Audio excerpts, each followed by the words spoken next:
Mr. Speaker, honorable members, I think if I have the requirement, let me have the requirement.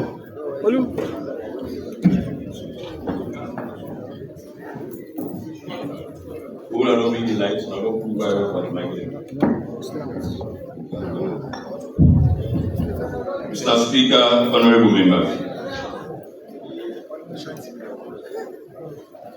the second session of the 6th Parliament of the Second Republic of Sierra Leone, 15th report of the Committee on Appointments and Public Service on Parliamentary vetting of presidential nominations, August 2025. Mr. Speaker, honorable members, the Committee on Appointments and Public Service, in tandem with its constitutional obligations, met on Friday, 1st August 2025, and interviewed 6 presidential nominees for the following positions. 1. Deputy Minister to Ministry of Finance. 2. The Ombudsman. 3. Director General, Sierra Leone Shipping Agency. 4. Deputy Director General, National Petroleum Regulatory Authority. 5. Commissioner, National Youth Commission. 6. Member, Sierra Leone Rules Authority Board. The committee maintained as usual its strict established procedures and interviewed the aforesaid nominees on issues pertaining to their educational background to ensure that they have the relevant education and necessary backup experience to reach such important offices of state. Probing questions covered wide-ranging issues relating to track records pertinent to their declared assets, tax obligations, and visions for sustainable and productive tenures. Issues of unsuitability or otherwise were also strictly looked into by the committee.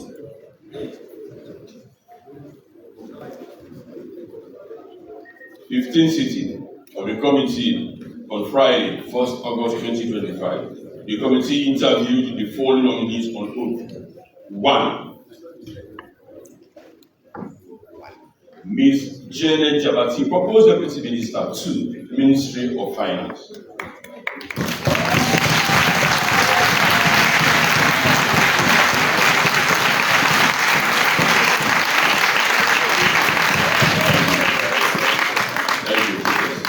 Thank you. Mr. Speaker, why do you want the nomination? These nominations are brought to this word by me. For excessive look, I will have to ask. How do you know that Speaker is watching? I saw him. He was lost in the looking. Because I was looking at my nominee and I saw Mr. Speaker watching. Put on your glasses, you will see something different. This is my chambers. Thank you. Mr. Speaker, honorable members, Ms. Janet Jabati is Jenene, taking note of the correction for the caption. Jabati is a seasoned banker with over 35 years. For your information, Janet Jabati has been a long-standing friend. Yeah. I am completely exonerated. So you can say Mr. Speaker was what? No, there was no idea. No, Mr. Leader, we don't know the type of friendship. A friend of Parliament, maybe the Speaker is talking of being friend of Parliament. Friend of Parliament. You know, I did not qualify why Mr. Speaker was looking Ms. Janet Jabati. I said I saw Mr. Speaker looking. He was lost in the look. But he was looking. Then Madam, you agree. The Speaker is looking him and he has justified what he was looking at you. Ms. Janet Jabati is a seasoned banker with 35 years of remarkable and unblemished service at the Bank of Sierra Leone. She is an accomplished human resource practitioner that attained the position of Chief Operational Officer and Head of Human Resource at the Bank of Sierra Leone. Her long years of work at the Central Bank give her much insight into operational link between the Ministry of Finance and the Bank of Sierra Leone, which will leverage the supervision over the latter by the Ministry of Finance. She holds a Master's of Arts in Human Resource Management from Middlesex University, United Kingdom in 2006. She is also a chartered member of the Chartered Institute of Personnel and Development. This background earned her extensive experience in financial sector while serving various departments within the central bank, including General Services Secretariat and Procurement. In her response to the members of the Committee on Tax and Financial Due Diligence, the nominee said, quoting her, I am going to the Ministry of Finance with administrative skills and teamwork to support the agenda of the government. With integrity and commitment, I will work with my bosses to execute state assignments as required. End of quote. The committee advised that the Ministry of Finance pays close attention to the extractive sector for the reparation of foreign exchange earnings through normal rule as in other African countries where mining sectors are thriving well. Mr. Emmanuel Sartonone proposed ombudsman.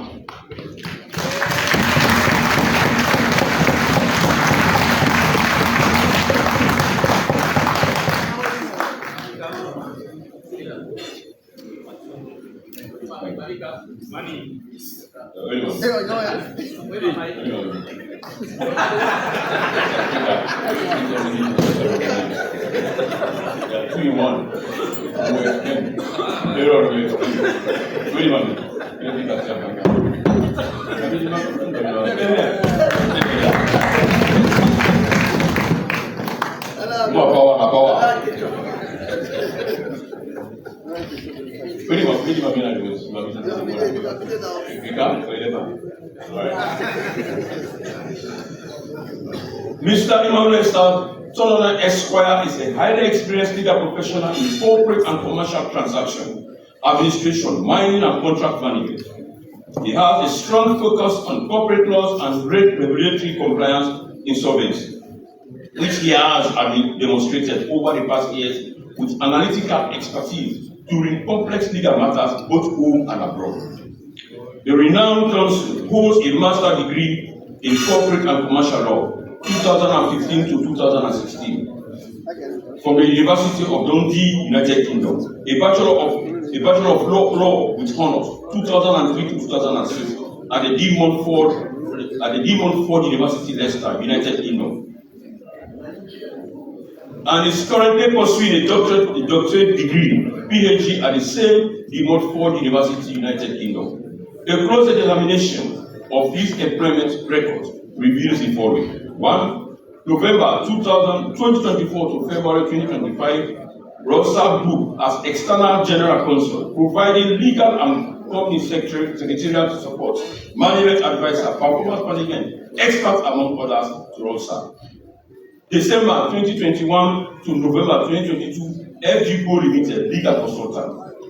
August 2017 to August 2020, Sura Ruta Limited, legal consultant counsel. 2011 to 2017, Coal and Coal solicitor, senior associate. 2014 to 2015, Timis Mining Corporation, SL Limited, counsel secretary and head of commercial contract, etc., etc. In his interaction with the committee, Mr. Tonele proved very professional and articulate, with a deep sense of knowledge on the office of the Ombudsman, as enshrined in his chapter 8, subsection 146, subsection 2 of the 1991 Constitutional Act No. 6 of Sierra Leone. He expressed enthusiasm to popularize the office, as he mentioned, putting in, I will work with the Office of the Attorney General to review the archaic laws that we guide and make the office attractive and useful to citizens, he concluded. Mustafa Mark Lisa, proposed Director General, National Shipping Agency.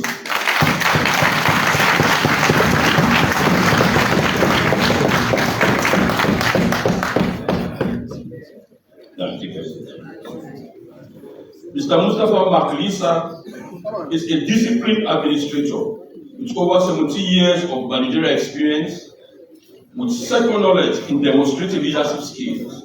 He has a proven track record as a strong personality with solid approach in performing tasks and achieving objectives.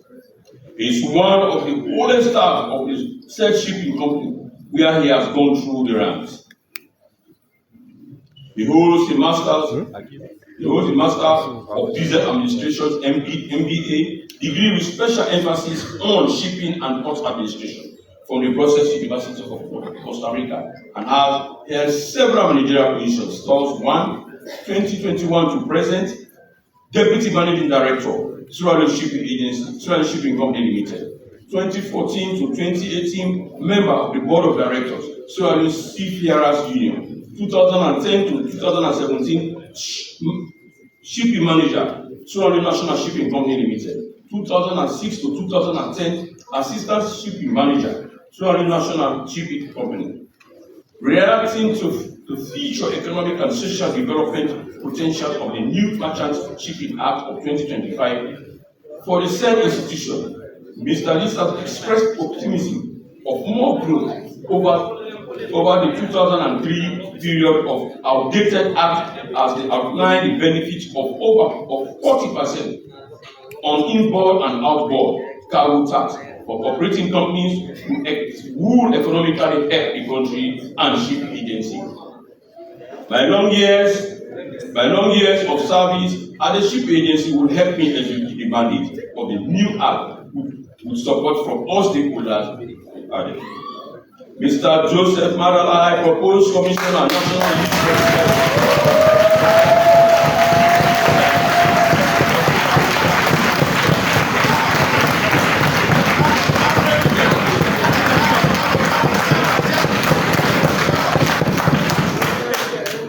This will skip up. For all those reasons. Then you want me to adjourn the sitting? I was looking for a voice. That's my younger brother. That's my younger brother. Proceed. Thank you, Mr. Speaker. Mr. Man. Mr. Joseph Mada Lahai, proposed Commissioner, National Youth Commission. Mr. Speaker, Honorable Members. The Youth Commission's empowerment processes are taken seriously by both Ministry and the Youth Commission. In all these, government allows the youth to lead and carve out their own livelihoods with a structured government agenda. Mr. Joseph Madalahai is a strategic team player with exceptional interpersonal and mentorial skills. He is an experienced project manager with proven track records in delivering results with stipulated time frame. He is a specialist in economic management with extensive background knowledge in working with youth in private communities. He is currently awaiting results for his master's degree in operations and project management from Athena Global Education, United Kingdom. He is also a certified project management professional with both the Advantage Leadership School, Kenya, and Project Management Institute, United States of America. His extensive work experience in same ministry and relative sectors were noted. Thus, 2022 to present. Director of Programs, State House, 2018 to 2022, Program Manager, Youth in Fisheries Project, Ministry of Youth Affairs, that caters for majority of youth in riverine and coastal community. 2016 to 2018, Watch Manager, World Vision Sierra Leone. 2013 to 2014, Monitoring and Evaluation Officer, Bond District Council. Responding to the Committee on Trajectory on Youth Empowerment and Jobs Creation, the nominee said, quoting him, I have been around the aforesaid ministry and youth for a while. I am aware of the government priority agenda for the youth. I will work with the minister, professionals, and interested stakeholders to promote government's youth empowerment program of the transformative Big 5 agenda. Mr. Alfred Maltos Koba, proposed deputy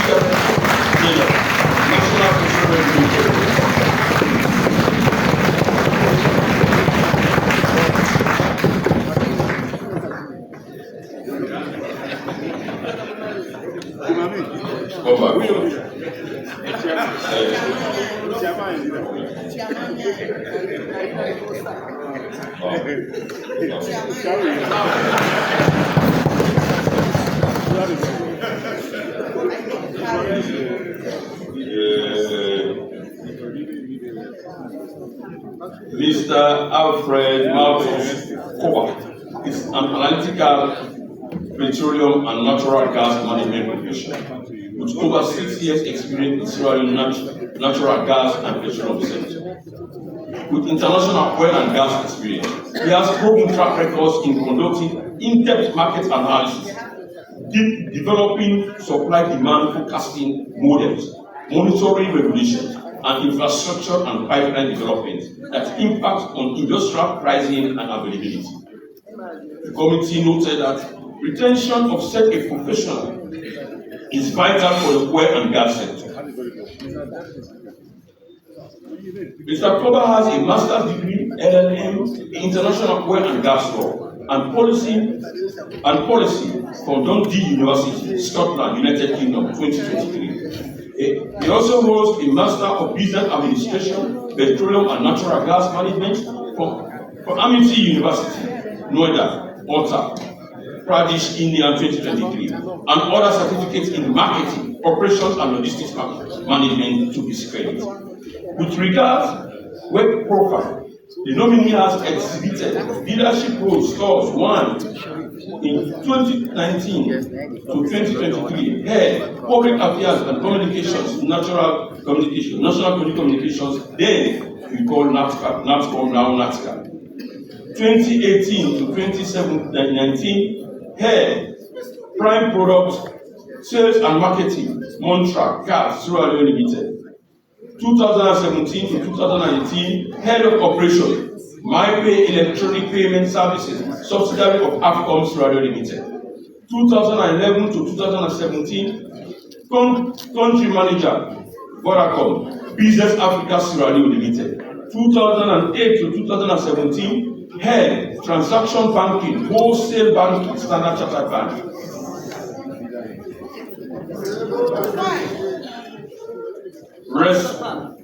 Responding to the committee on what value he would add to the oil and gas sector, nominee said he would be acting as a delegated responsibility and would work collaboratively with authorities to bring the visions of the recently amendment act for the institution. Haja Kadi Johnson, proposed member, Close Authority, SFRA. Thank you. Haja Kadi Johnson.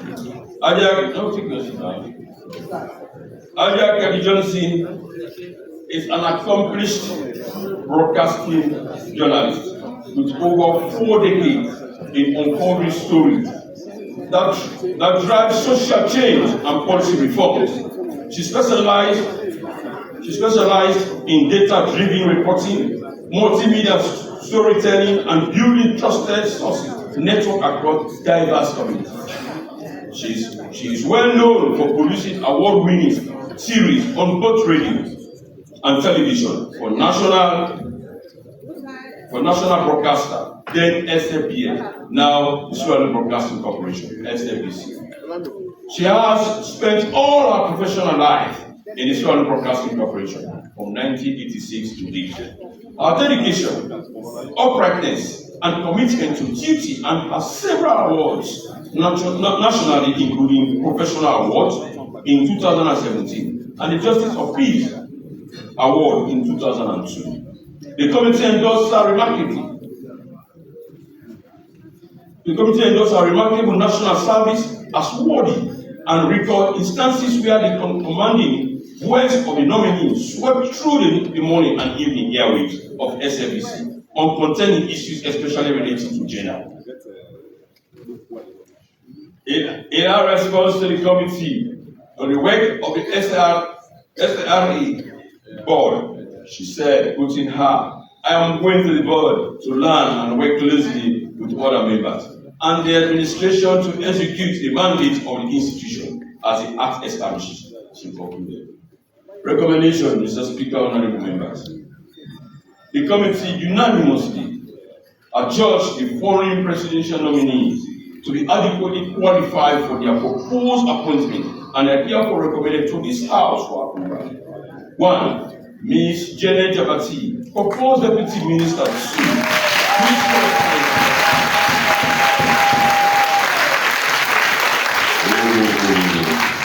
Mr. Speaker. Mr. Emmanuel Sartonone, proposed Ombudsman. 3. Mr. Mustafa Mas Lisa, proposed Director General, National Security. 4. Mr. Joseph Madalahai, proposed Commissioner, National Youth Commission. 5. Mr.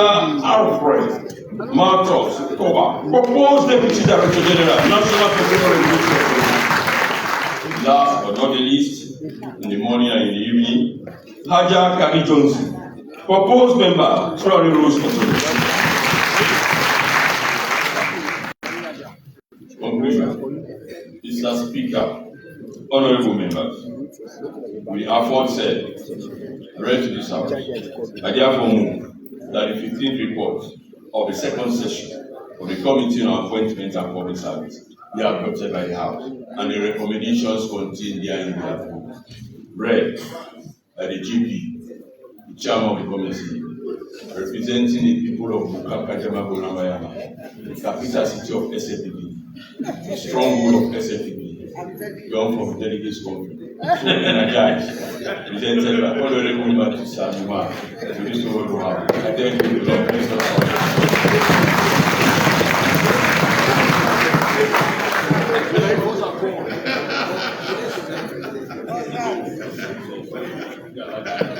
Honorable members, the question is that the 15th report of the second session of the 6th Parliament Commission appointments and service adopted by the House, and that the recommendations contained therein be approved. Yes, Honorable Nkrumah. Mr. Speaker, honorable members, we are again privileged as a House to presented very fine nominees. I think we are past that stage. Mr. Speaker, the motion has been seconded already. So you went for the motion. You went for the why would you have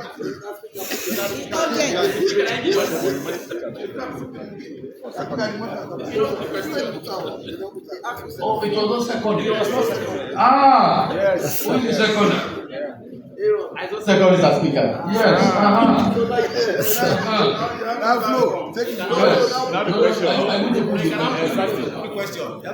Honorable members, the question is that the 15th report of the second session of the 6th Parliament of the Committee on Appointments and the Public Service be adopted by the House, and that the recommendations contained therein be approved. Yes. Now you can proceed. Thank you very much. I think you have a nominee, not so? Well, that's not really the case. It's just that how much I understood parental procedure. You are speaking from on behalf of Understood parental procedure. you are speaking from on behalf of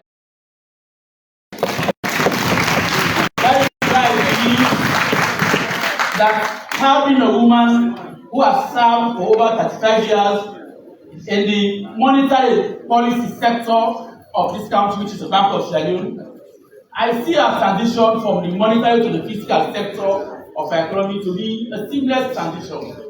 She should be able to fit into that capacity and to make sure that she serves in the best interest of Sierra Leone. Mr. Speaker, among the nominees here today, it is clear that she has received the loudest applause from the public. And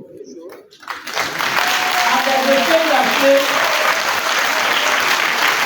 to whom much is given, much is expected. They are not just clapping because they love you.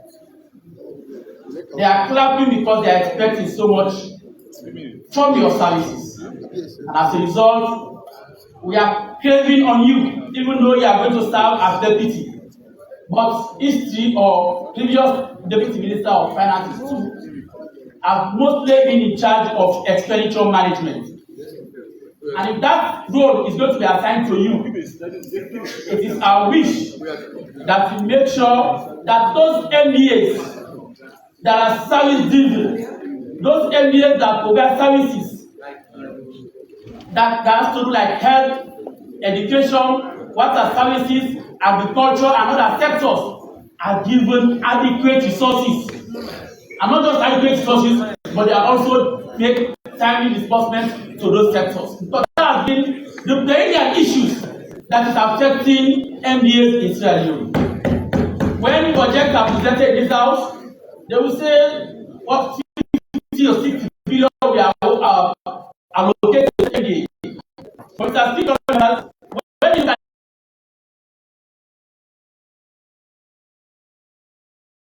are not paid on time, yet we cannot have the teachers going on the street to protest. It's not normally their nature. But what happens is you have the motivated teachers who will be teaching our kids. Instead of them passing over quality to our kids, they will pass on inefficiency to our kids. And as a result, we want to see that when you go there, please rally with the able team in that ministry to make sure that issues that have to do with teachers, especially timely disbursement of school fees subsidy, should be done on an expeditious manner. Because for any delay in disbursement of subsidy will have an implication on the outcome of learning in our schools. Mr. Speaker, members, I have the conviction that for as long as she's a woman, I always have this saying that if one thing to be said and done, they say try a woman. And I have that belief in her. And I know when she goes there, she will listen to the cries of the general masses. She will listen to the cries of the public to make sure that adequate resources are provided for sectors that render services that impact the people that are here today. Mr. Speaker, honorable members, like I said, I believe that with our background in the banking sector, having been worked in the Bank of Sierra Leone, that sector, of course, we know what Bank of Sierra Leone does. And we know very much well that even though the central government through the general does payment, but the sector that effects the payment is the Bank of Sierra Leone. And she has been working in that sector. So I know if she now goes to whether an extension management unit within the Ministry of Finance, she can just do express. I want to wish you well, and I want to ask that this House considers our nomination. Mr. Speaker, remember, the man that is going to be serving as the Ombudsman, Mr. Emmanuel Sartodune, you know, when he faced us, there was this thing that was very clear. It is clear that he has respect and he has love for women. When we asked her, who is she staying? Who is he staying? He told us he's still putting up with his mother. So to me, we see that to be humorous when we are at the hearing session. But it underscores the kind of respect and the kind of care, the kind of love she has for women. And even as a bishop, he continues to exemplify, to extol his wife. And that's again a testament of his respect for women. And Mr. Speaker, for any Sierra Leonean, for any man that has respect for his mother, for any man that has respect for women, Mr. Speaker, it is easy to know that that man will have a general care for the general well-being of Sierra Leoneans. Mr. Speaker, remember, the Ombudsman office is a very critical office. In section 146 of the Constitution, it is clear as to what should be the mandate of this particular office. It is meant to investigate administrative injustices, Mr. Speaker. But when the Act of Parliament of 1997 was enacted in 1997, Mr. Speaker, from 1997 to date, Many other laws, many other agencies have been established that have severely undermined the functionality of the ombudsman. We now have the Human Rights Commission, which is almost the same duty as that of the ombudsman's office. We now have almost even the legal aid board, even though they have some outfits that are being out of court related. That in itself is also infringing into what was the initial mandate of the ombudsman. We have the IMC, we have other outfits, even the SEC also, they are looking to abuse of office matters. Those are all related to administrative injustices. And as a result, there is every need for the ombudsman's office to make sure that when it goes to that sector, it looks into that law and bring it for an immediate amendment so that we can match on the ombudsman's mandate to the emerging issues of the day. So that we don't have an NDA that government will just give resources. When it comes to actually performing its function, it will have little or no credit coming to it, Mr. Speaker. And one thing we also need to amend in that law, Mr. Speaker, is that when you look at Section 146 and even the Act, it tells you that the findings or recommendation of the ombudsman are not legally binding. That in itself is undermining, Mr. Speaker. If you not make the findings or recommendation of the ombudsman implementable, Mr. Speaker, if the findings are at the behest of the office holder to implement or not to implement, Mr. Speaker, you will not make this agency or this particular MBA effective. And that is why there is a need for an urgent amendment so that we give powers and to give efficacy or to make implementation of findings or implementation of the ombudsman mandatory for cases that they conduct investigation of. Mr. Speaker, members, the public is almost unaware of the existence of the ombudsman. And so therefore, I remember when Mr. Gabriel was ombudsman of this republic, Mr. Speaker. That office used to be a well-known and respected office in Leone. Mr. Speaker, in just 5 years, Mr. Speaker, this office has seen about, he's going to make like the third or fourth ombudsman. And that is not good. Firstly, because they have not been able to make sure that they put up to the creation of the public. So it is our wish that when it goes there, it should ensure that it popularizes the mandate of this particular ombudsman, so that people know what his mandates are. So that when there are issues of administrative injustices, they will know that instead of going to court, the first point of call should be the ombudsman. When people are aware of the existence or the importance of this office, Mr. Speaker, I'm sure it will improve on administrative policies in our country, Mr. Speaker. And so therefore, I want to again zoom in on one other very fine nominee. Mr. Speaker, Aja Kelly Johnson, Mr. Speaker. We all know this is a name that should have a household name in this country.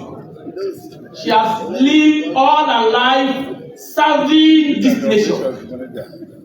In the 90s, also her retirement, Mr. Speaker, we all are aware that there was a popular program at SLBS, now SLBC, which we call How the Go They Go. She was the presenter of that widely listened to program, Mr. Speaker. So to us, Mr. Speaker, as a house, it will have this fine Flavonia.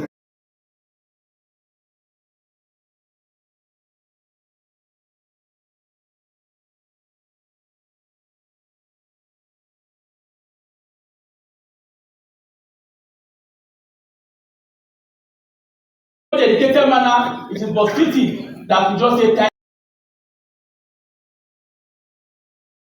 you. Recognized by almost all presidents. And again, appointed that the road sector is a very important sector in this country. It leads development, it leads community, and that is why previous governments have placed emphasis on the connectivity of our roads in this country. And so therefore, we want you to make sure that when you go there as a mother, please make sure that the SLIA continues to live in line with its mandate. Roads must not be only seen in one district or one region. We want to see roads being seen across the nation. What happens in Bo should be seen in Makeni. What happens should be seen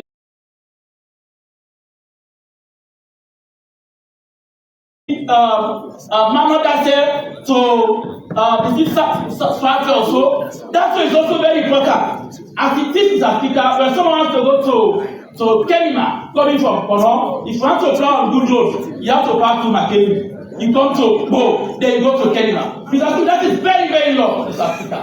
But if that road is connected, Mr. Speaker, it will ease movement of people and also improve the business for our people and also connect economic growth across our nation, Mr. Speaker. Mr. Speaker, the Calabar-Konobo is also another very important road. Those roads are ongoing roads. They are awarded, works are ongoing, Mr. Speaker. Those roads are terminated. Whatever you don't know. Mr. Speaker, remember, I know we have a mother that is going to that sector. Please let you go there, make sure that you underscore the importance of some of these roads. That roads are not just political commodities, but roads are engine on even the social fabric and the economic well-being of our nation. If our roads are connected, every other sector is bound to be stimulated when we have good roads. And so therefore, it is our hope that much as you exemplify yourself when you serve from SLBC to SLBS for over 40 years, we know you have the competence. We know you have the heart of a mother to make sure that you rally behind the administrative wing of SLRA to make sure that they do the needful. To prioritize roads that are very much important for this nation. So that we have many potholes in our city. If when you apply the broken road, Mr. Speaker, there are many potholes. And accidents, case of accidents are on the rise. And most times, Mr. Speaker, those accidents are the result of the potholes that are in our roads. So therefore, Mr. Speaker, I want to urge her that when she goes there, she draws the attention of our colleagues to make sure that attention is given to this particular sector. Mr. Speaker, remember, I know this is your nominee, Mr. Speaker, and it's my nominee too, the man that is going to serve as the proposed commissioner for the National Lead Commission, Mr. Joseph Madalahai. I have known him, Mr. Speaker, from university, and I know very much well that right through his years, Mr. Speaker, in public life, he has been serving in youth-related sector, Mr. Speaker. Whether from the NGO world, whether from governance, he has been serving within the spectrum of the youth space in this country. And so therefore, I believe that his appointment is a very right appointment because he knows the issues that affect young people in this country, Mr. Speaker. But Mr. Speaker, honorable members, the issues of youth as clearly spelled out in the National Youth Service Act is very much clear. We have many players in the youth sector. We have the National Youth Corps, we have the ministry, we have the commission. All of them are created just so that government can show the importance of young people in this country. And so therefore, collaboration is key to ensure that these sectors collaborate in making sure that real livelihoods are created for the empowerment of our young people. We cannot say that our youth will be empowered just by the provision of a fishing boat. We cannot just empower our youth just by the creation of a car wash, Mr. Speaker. When you look at the act, the National Youth Service Act, the corporate function is for you to create skills that will make this youth employable. So that's the best way we can go. So their middle level manpower is almost zero in this country. Most of our youth are not well trained to make sure that they create jobs for themselves. Most of them, even when they have requirements in Africa, they rather go for BScs rather than going for diplomas at Freetown Polytechnic to get skills that will give them lifetime skills, lifetime jobs in Africa. And that is why my expectation is when you go there, make sure you make TVET education fashionable. Make TVET education fashionable. Probably why you are not going to this TVET education is because government has not made TVET education fashionable. But if you make certain jobs, the requirements for those jobs are TVET education related to Africa. you realize that most jobs will go for diplomas rather than going for degrees all the time in South Africa. We have gotten many, what is your essence for me to have a DSC in just South Africa? You said the world does not move along this chain anymore with Africa. The world is not an innovative world. When you go to China, they don't know about history. They think about the future with Africa. But we keep reading history, we keep reading issues. When this was not time in South Africa, even when you need accounting in South Africa, you almost have no job. With the advent of AI, because you now have tools that even prepare and present even financial statement even more better than the human being in South Africa. And so therefore, the way to go is skills training in South Africa. Let us make sure that we encourage our young population to go into viable skills training endeavors so that they can be employable and make them useful to society in South Africa. We have a nation in South Africa that is prevalent to drugs in South Africa. That is the truth we don't have to hide, we don't have to be shy away from. That's the reality. We have a lot of young people today who are engaged in youth, who are youth addicts in South Africa. And this one is not only an urban issue in South Africa. It is even an issue, not an issue. When you go to a little village, you see youth partake in drugs in South Africa. That is a societal menace. And I think that we have a right man who has been in that sector. Please, when you go to that sector, I know it's not something you are going to do alone. There are many other players that you should collaborate with to make sure that empathy is placed on how these youth can be conscientized to make them again useful society, useful people again to society in South Africa. We have many people or many players in the youth sector, like I said. Most of the support coming for young people are being implemented by NGOs. That is again another issue you have to also put attention to. Mr. Commissioner, if approved. You have NGOs implementing youth-related intervention that are not of the knowledge or to the knowledge of the Ministry of Youth or the youth sector. As the youth commissioner, who is going to be the coordinator or the implementing outfit of the youth initiative of government, please make sure that you coordinate all youth intervention across the board. Whether it's NGO implemented, whether it's government related, make sure that you place emphasis on it in South Africa. We cannot have success in our fiscal alone if the youth are not placed in a better footing in that sector. Let's make agriculture sexy. And one way to do that is to make sure that we form youth groups, into groups. Form them into cooperatives, so when they go into farming, they know they are assured that if they produce in large quantity, they'll be assured of buying their produce at a very affordable, at a very economic price that will boost their economic well-being. Mr. Speaker and members, I want to believe that Mr. Joseph Madalahai is competent, is capable, and he has to be able to talk to make sure that he serves the other players within the youth sector to make sure that he delivers change for the young people of this country. We cannot wait. We want to see tangible intervention that will gear towards empowering our young people rather than giving them just handouts that are not sustainable. You and I know that youth in fisheries, youth in this, those are old-time interventions that have been done by previous government, but most of them have not been of a success in Africa. Simply because if the youth are not prepared to be fishermen and give them boats in Africa, they will sell that boat in Africa because they are not prepared.